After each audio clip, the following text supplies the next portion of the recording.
kita lanjut dengan materi yang kemarin sempat tertunda. Apa materi kemarin? Yaitu pengelolaan counter service handphone.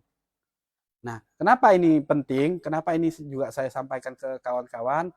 Karena memang banyak dari kita, ya termasuk saya dulu, dalam memulai bisnis itu enggak jelas. Yang minum yang. Jadi enggak jelas kawan-kawan. Kenapa enggak jelas? Enggak ada SOP, enggak ada persiapan. Pokoknya mengerikan lah. Oh ya, kawan-kawan perlu saya informasikan. Nanti mungkin ini ada beberapa slide saya. Fotonya itu aneh. Fotonya aneh. Cewek pakai jilbab tapi brengosan gitu. Jadi mohon dimaafi. Saya belum sempat edit masih. Karena itu dari AI ya. Saya pakai aplikasi untuk bikin PowerPoint-nya ini biar cepet gitu kan ya. Nah, cuman ini alhamdulillah memang aplikasinya berbayar supaya saya lebih simpel dalam membuat materi-materi. Saya cek kemarin, cewek brengosan gitu kan ya. Jadi mohon jangan diketawain ya, jangan dibully. Itu dari AI gitu. Jadi ya begitulah. Kita mulai dari yang pertama. Ya. Yuk, kawan-kawan coba renungkan kembali. Apa niat dari kawan-kawan semua dalam buka counter? Nah, ini sangat penting sekali sebagai pondasi kita dalam berbisnis, kawan-kawan sekalian. Karena niatnya tidak benar, hasilnya tidak benar loh. Ini niat paling penting, paling penting. Inilah juga yang nanti akan menjadikan bisnis kita ini bisa berkembang atau tidak. Karena seperti yang saya katakan tadi bahwa niat ini adalah pondasi. Ingat, pondasinya tidak benar, bangunannya nggak benar. Pondasinya atau lahan buat kita bercocok tanam nggak benar, pohon yang kita tanam hasilnya nggak benar. Pengennya nanam pohon durian, tapi di lahan yang berkapur misalnya, atau cuman pasir doang, hasilnya pasti nggak benar. Jadi sangat penting sekali pondasi ini. Niatkan bisnis kita, yang pertama niatnya ibadah. Ini yang paling penting. Karena kalau sudah niatnya ibadah, istilahnya niatnya akhirat, maka dunia akan ikut beserta. Saya berani ngomong kayak gini, saya sudah membuktikan kawan-kawan sekalian.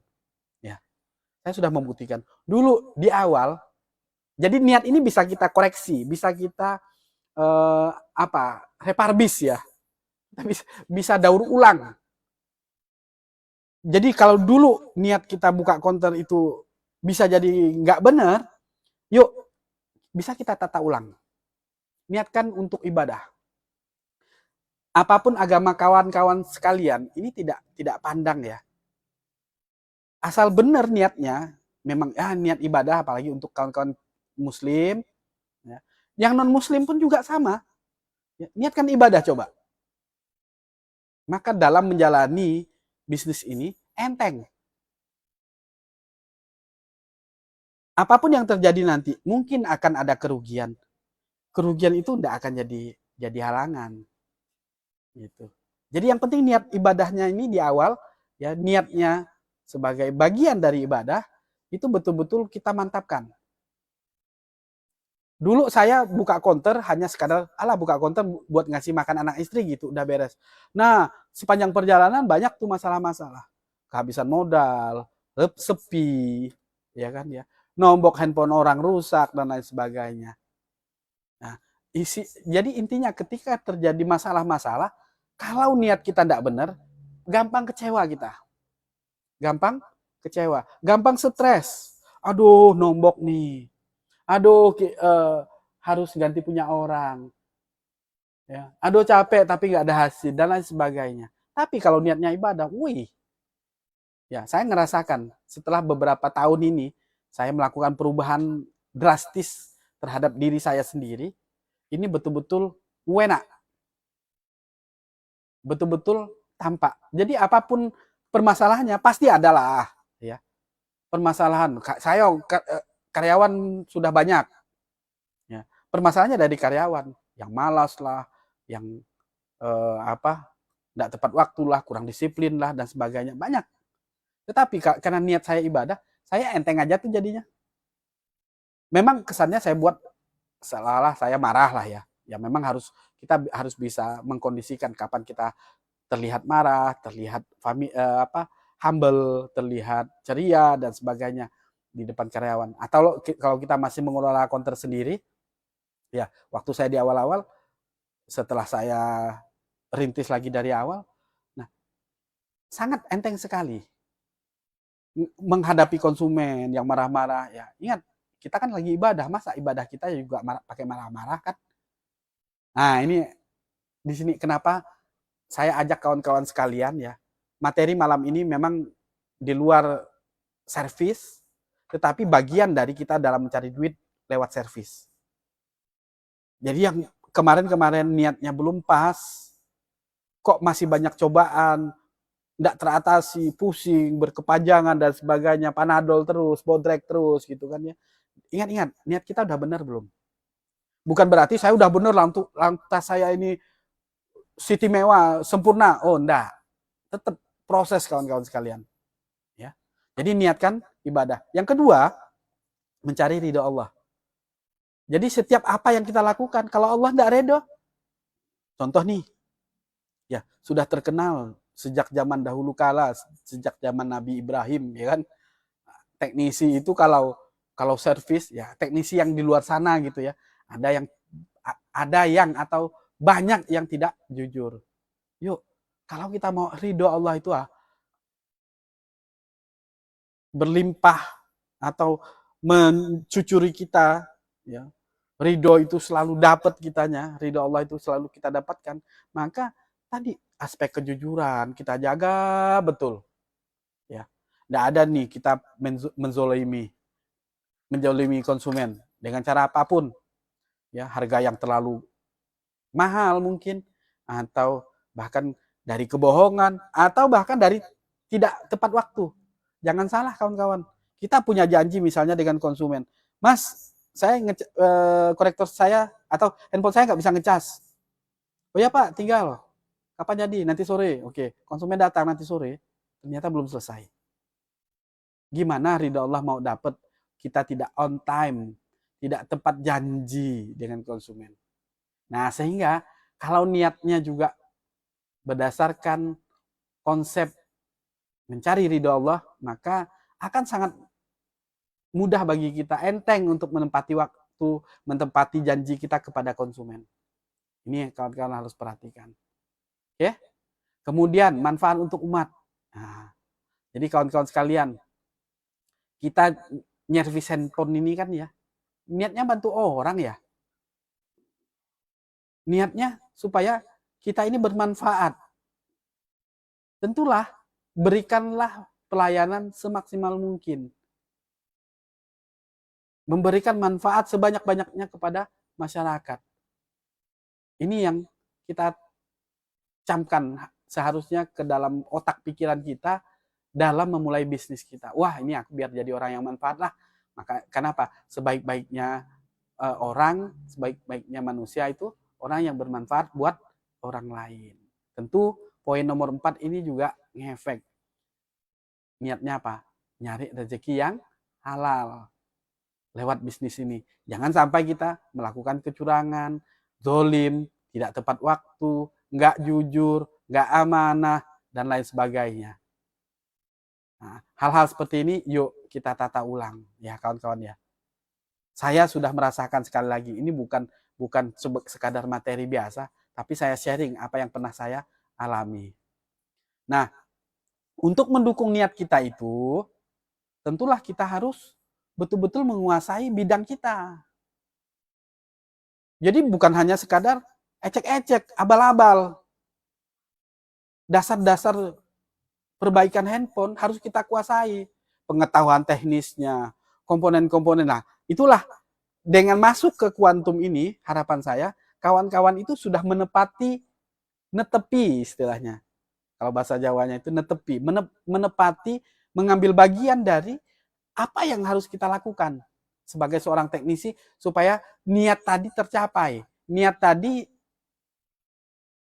terdukung istilahnya. Jadi matching gitu loh. Niat kita ngasih manfaat ke masyarakat, tapi kita nggak punya keahlian. Bisanya cuma ganti LCD, bisanya cuma ganti konektor. Lah gimana dengan skill-skill yang lain? Sudah paham belum kita? Sudah paham belum kita dengan fungsi-fungsi dari komponen? Jangan-jangan nanti selesai kursus, fungsi kapasitor pun kita nggak paham. Boleh nggak kapasitor itu nggak ada? Kalau kapasitor itu dipasang terbalik, boleh nggak? Kalau misalnya resistornya kita buang, ngefek nggak? Kita nggak paham. Jadi bagaimana kita mau mencari ridho Allah dari pekerjaan kita?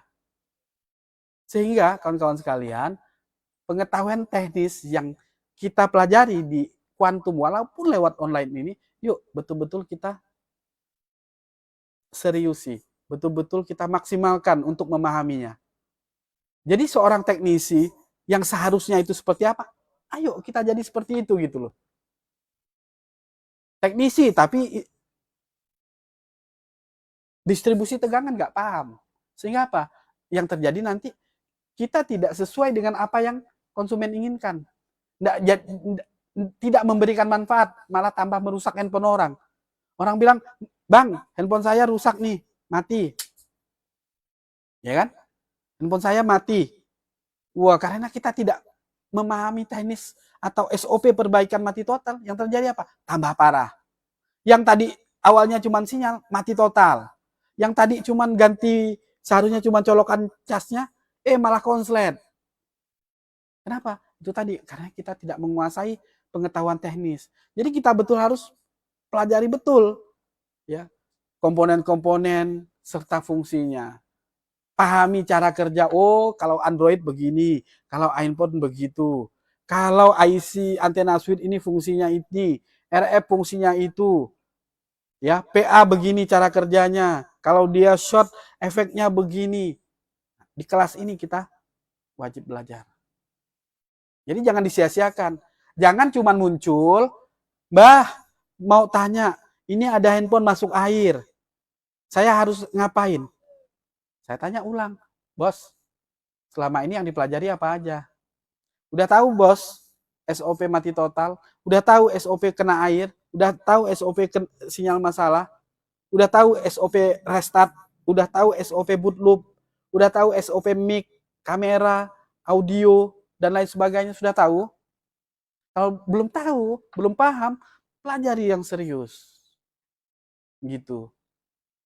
Tujuan tadi, niat kita tadi di awal akan tercapai. Kemudian sudah paham tuh untuk analisanya.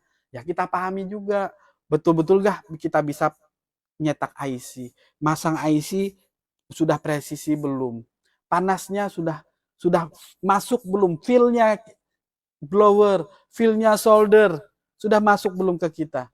Jangan-jangan garap IC power pasti mati, garap CPU pasti mati.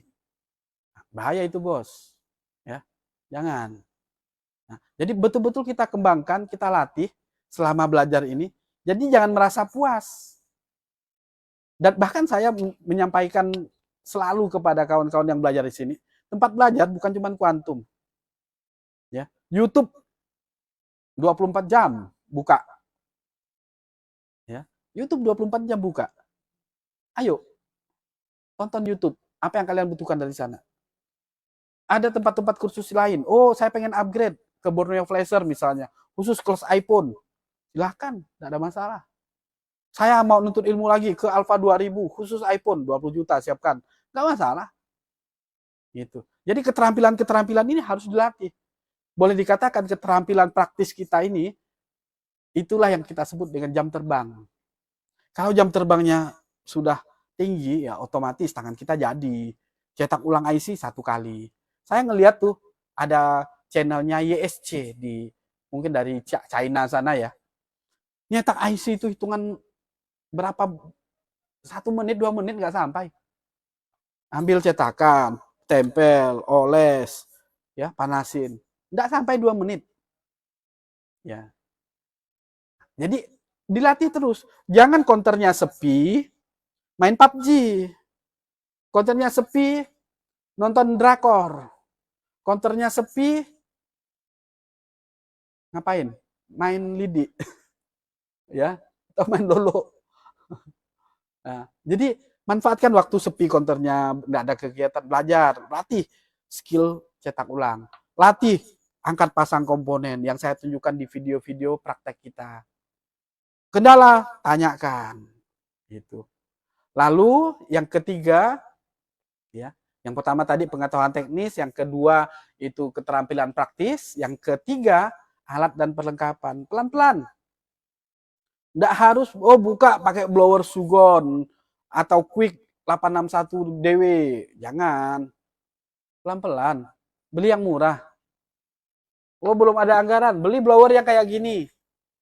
Blower kayak gini, murah meriah, 230 ribuan, ya, langsung tinggal colok listrik, enak, gitu. Nggak apa-apa, tapi nanti begitu ada rezeki, nah manajemen keuangannya diatur.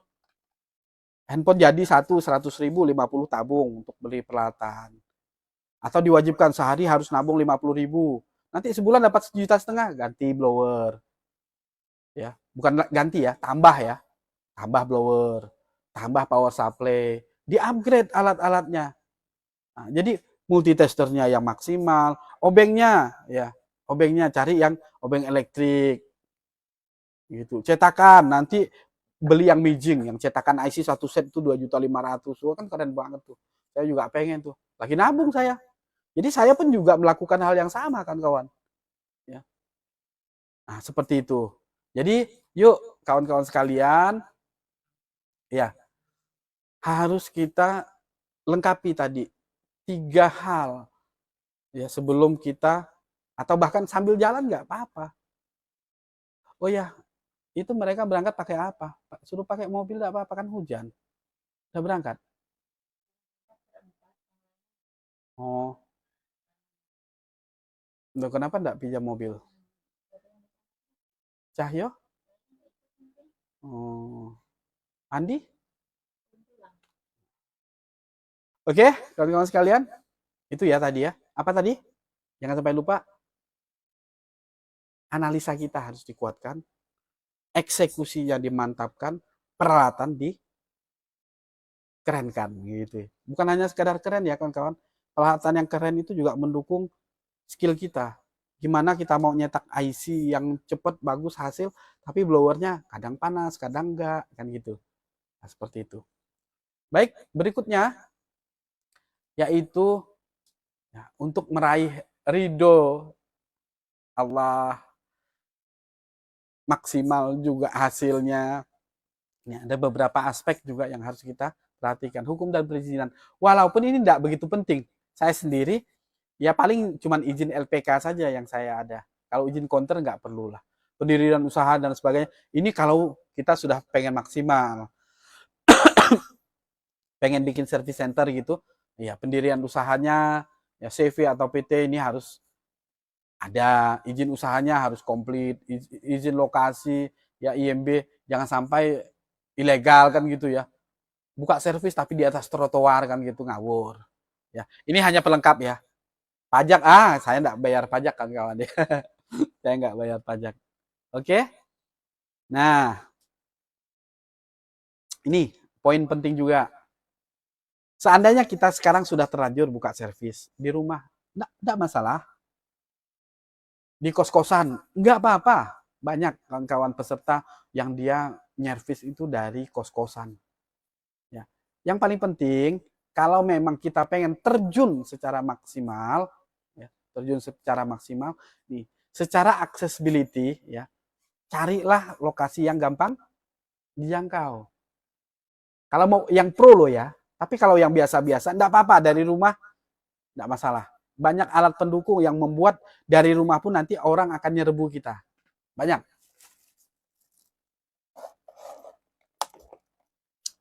Ini hujan deras, mudah-mudahan enggak mengganggu sinyal ya. Sinyalnya enggak terganggu, mudah-mudahan. Oke, aksesibilitas kita nih. Betul-betul diperhatikan.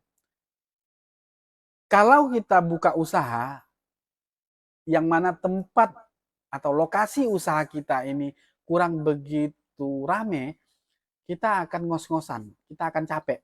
Walaupun pada akhirnya bisa jadi akan rame juga. Contoh, saya waktu buka Magic Service di Banyumane ini, saya sangat paham bahwa sebenarnya kurang begitu bagus.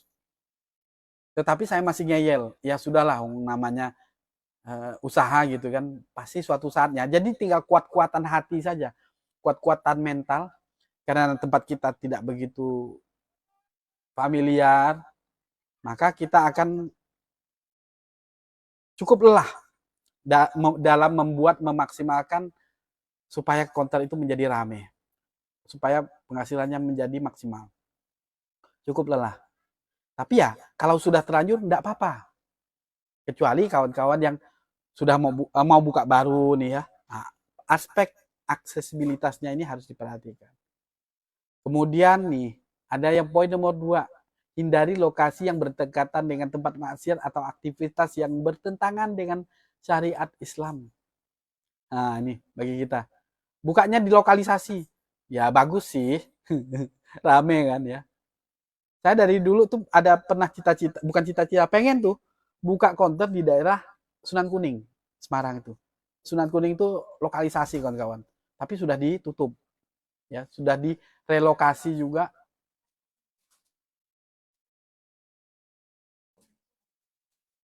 Ya.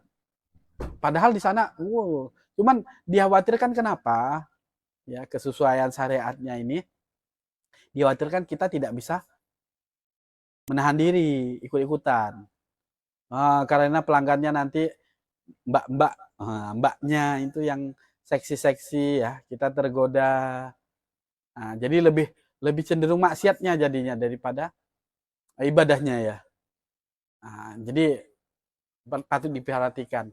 Kemudian biaya sewa. Pertimbangkan biaya sewa yang masuk akal dan sesuai dengan proyeksi pendapatan. Negosiasikan kontrak sewa yang adil dan transparan. Jadi saya kebetulan di Jalan Gajah itu ada 2 konter saya, yaitu yang pertama Gajah Ponsel dan yang satunya itu MQ Cell. Nah, di MQ Cell itu kawan-kawan sewanya 1 tahun 95 mungkin tahun ini ya. Ya tahun kemarin itu 90. Berarti tahun ini 95 juta. Naik tiap tahun itu 5 juta. Kenapa saya berani bayar 95 juta? Karena memang di Jalan Gajah itu tempat yang sangat strategis. Ya, dengan biaya segitu masih masuk. Sedangkan di Gajah Ponsel di jalan yang sama hanya 35 juta. Kenapa? Di ruas jalan itu, jadi ada beberapa titik ya di Jalan Gajah itu. Kebetulan di MQ Cell itu titik teramai. Titik yang memang sudah boleh dijadikan mindset orang kalau servis itu di daerah situ gitu loh. Sangat ramai sekali. Gitu. Jadi biaya sewanya masih masuk. Sedangkan di Gajah Ponsel 35 itu agak sepi. Ya, walaupun masih ramai penduduk tapi orang mindsetnya tidak ke sana kalau servis gitu. Jadi boleh dikatakan yang nyervis di Gajah Ponsel itu cuma nyasar-nyasar doang gitu. Nah, ini harus diperhatikan. Lalu pilih juga lokasi yang memungkinkan perluasan usaha di masa depan. Perhatikan rencana pengembangan kota. Ini terlalu ideal lah ya. Kita mungkin nggak sampai ke sana. Seperti itu. Baik. Nah, ingat sebelum buka bagi kawan-kawan, ini hal-hal yang harus kita perhatikan. Kita susun betul rencana bisnisnya. Boleh dikatakan bisnis plan-nya. Visi misinya apa, kita rumuskan. Analisa pasarnya seperti apa, kita harus riset dulu. Ya. Nah, ini saya lakukan di Gajah Ponsel kawan-kawan. Hal-hal seperti ini saya lakukan di Gajah Ponsel. Sehingga apa? Ya insya Allah Gajah Ponsel itu bisnis syariah. Counter service syariah boleh dikatakan seperti itu. Tapi ya tidak segitunya juga ya. Nah, ini hal-hal ini poin 1, poin 2, poin 3 ini saya lakukan. Saya lakukan di Gajah Ponsel. Poin 4 ya. Poin nomor 5 juga. Ini saya lakukan semua. Kenapa tadi? Untuk mencari ridho Allah itu tadi. Lah ini yang saya maksud tadi ini kan. Ini lanang apa wedok lagi? Ya. Cowok ya kali ya. Cowok, cowok apa cewek ini ya? Cowok ya. Tapi kok pakai jilbab gitu loh maksudnya. Kepalanya cowok, badannya ini cewek ini. Ini kan pakai jilbab nih. Apa orang Arab pakai jilbab lanangnya kan enggak. Kecuali dia pakai jubah. Sumber modal halal. Ya. Nah, ini sering saya sampaikan di vlog saya di YouTube gitu kan ya. Kawan-kawan sekalian, saya memulai bisnis yang hancur, ya, yang akhirnya hancur rata-rata itu karena yang poin pertama ini, sumber modal yang tidak halal. Nah, kok bisa Mbah? Emang Mbah Tommy merampok mau buka konter? Emang Mbah Tommy bunuh orang dulu terus diambil hartanya? Memang Mbah Tommy nipu orang? Gitu kan? Enggak, kawan-kawan. Ini nampaknya sumber modal saya itu enggak nampak itu haram. Enggak nampak itu maksiat kepada Allah gitu ya. Sumber modalnya itu rata-rata dari bank, dari riba. Saya bisa perhatikan betul kawan-kawan yang berbisnis menggunakan dana riba. Ya, saya lihat kawan-kawan boleh dicek lah ke pribadinya masing-masing. Ini bukan berarti saya menjelekkan dia. Saya pernah ada di dalamnya. Yang mana permodalan saya didapat dari hal yang dilarang oleh agama kita, yaitu ribawi. Ya, perkara ribawi. Apa yang saya lakukan waktu itu? Yaitu ketika saya mau buka usaha, saya selalu mengajak orang lain untuk ikut serta, berinvestasi. Saat itu saya belum paham betul seperti apa sih investasi secara islami itu gitu. Yang saya tahu, orang punya duit, saya punya skill, sini uangmu saya olah buat modal saya, nanti bulan depan dia dapat 10%, udah beres.